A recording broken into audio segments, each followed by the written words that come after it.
चलो भाई, एक्सरसाइज 10.2 का क्वेश्चन नंबर 10 है। Prove that the angle between the two tangents drawn from an external point to a circle is supplementary to the angle subtended by the line segment joining the points of contact at the centre. देखो कहना क्या चाहता है, ये एक external point है सी। इस C point से हमने इस सर्कल के ऊपर में दो टेंजेंट खींचे, एक खींचा सी बी और दूसरा खींचा सी ए। अब बी पॉइंट और ए पॉइंट ये क्या हो गए, हमारे पॉइंट ऑफ कांटेक्ट हो गए। ये ओ क्या है, सर्कल का सेंटर हो गया। अब ये जो टेंजेंट्स हैं दोनों, इन टेंजेंट्स के बीच में बनने वाला एंगल, देखो ये जो एंगल है, एंगल बिटवीन टू टेंजेंट्स, ये रहा एंगल बिटवीन टू टेंजेंट्स, दोनों टेंजेंट के बीच का एंगल, ये एंगल जो है वो किसका सप्लीमेंट्री एंगल साबित करना है हमको, the angle subtended by the line segment joining the points of contact at the centre. अब इन पॉइंट ऑफ कांटेक्ट को, ये वाला और ये वाला, इन दोनों को हमने सेंटर पे मिला दिया, यानी बी को ओ से मिलाया, ए को ओ से मिलाया, तो यहां पे एक एंगल बनेगा, बनेगा ना। तो हमको साबित क्या करना है कि ये एंगल जो है इस एंगल का सप्लीमेंट्री होगा, सप्लीमेंट्री एंगल होगा। अब हम जानते हैं, हमने पढ़ा है भाई बचपन में, सप्लीमेंट्री एंगल्स क्या होते हैं। अगर दो एंगल्स का सम 180 डिग्री होता है तो उन्हें हम कहते हैं supplementary angles. In the sense कि हमको ये एंगल और ये एंगल, इन दोनों एंगल का सम 180 डिग्री साबित करना है। क्लियर है। अगर हमने इन दोनों का समेशन 180 डिग्री साबित कर दिया तो हम कहेंगे कि angle BCA is supplementary angle of angle BOA। Correct है। या तो ऐसे कह लो कि angle BOA and angle BCA are supplementary angles, तो ये दोनों सप्लीमेंट्री एंगल्स होंगे। क्लियर है। चलो तो देखो, अब सबसे पहली चीज देखो भाई, ये OA क्या है, रेडियस है, और CA क्या है, टेंजेंट है। रेडियस और टेंजेंट के बीच में कितना डिग्री बनता है, 90 डिग्री, हमने पढ़ा है थ्योरम 10.1। ठीक है। तो सबसे पहले मैं क्या बोलूंगा, OA परपेंडिकुलर टू AC। बताओ कोई दिक्कत है नहीं।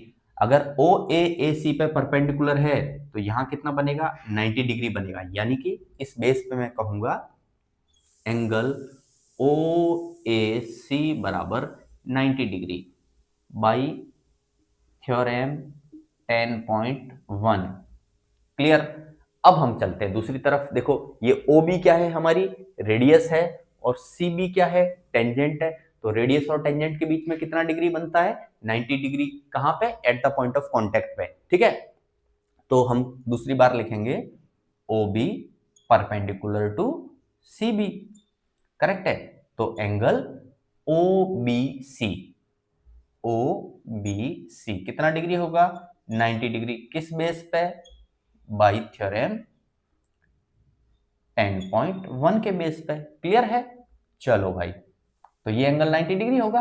अब आप सोचो कि ये क्वाड्रिलेटरल नजर आ रहा है आपको, ACBO एक क्वाड्रिलेटरल है, और अगर क्वाड्रिलेटरल है तो इसके चारों एंगल्स का सम कितना होगा भाई, 360 डिग्री होगा, हमने पढ़ा है बचपन में। ठीक है। चार एंगल कौन कौन से हैं, एंगल OAC पहला एंगल है हमारा, एंगल OAC प्लस दूसरा एंगल क्या है हमारा, ACB, एंगल ACB प्लस तीसरा एंगल कौन सा है हमारा, CBO, एंगल CBO प्लस चौथा एंगल कौन सा है भाई हमारा, BOA, एंगल BOA। और ये सब मिला के कितना होगा भाई, 360 डिग्री होगा कि नहीं होगा। बिल्कुल, हमने पढ़ा बचपन में, बिल्कुल पढ़ा है। लेकिन इसमें से दो एंगल्स हम जानते हैं, कौन सा, OAC कितना डिग्री है भाई, 90 डिग्री। तो ये हो गया हमारा 90 डिग्री प्लस ACB हमको पता नहीं है, ऐसे ही रहने दो, ACB को ऐसे ही रहने दो, प्लस CBO हमको पता है 90 डिग्री,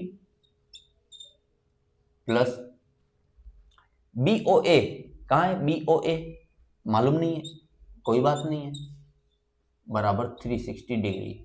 अब सोचो 90 प्लस 90 कितना हुआ, 180। 180 को उधर ले जाके माइनस करोगे तो क्या बचेगा, उधर में राइट हैंड साइड में बचेगा हमारा 180 डिग्री, और लेफ्ट हैंड साइड में बचे ये दो, ये बचे हमारे angle ACB plus angle BOA बराबर कितना आएगा 180 डिग्री। और अगर इन दोनों का सम 180 डिग्री है तो हम कहेंगे angle between the two tangents will be supplementary to the angle subtended, ये वाला angle subtended by the line segment joining the point of contact at the center. Clear?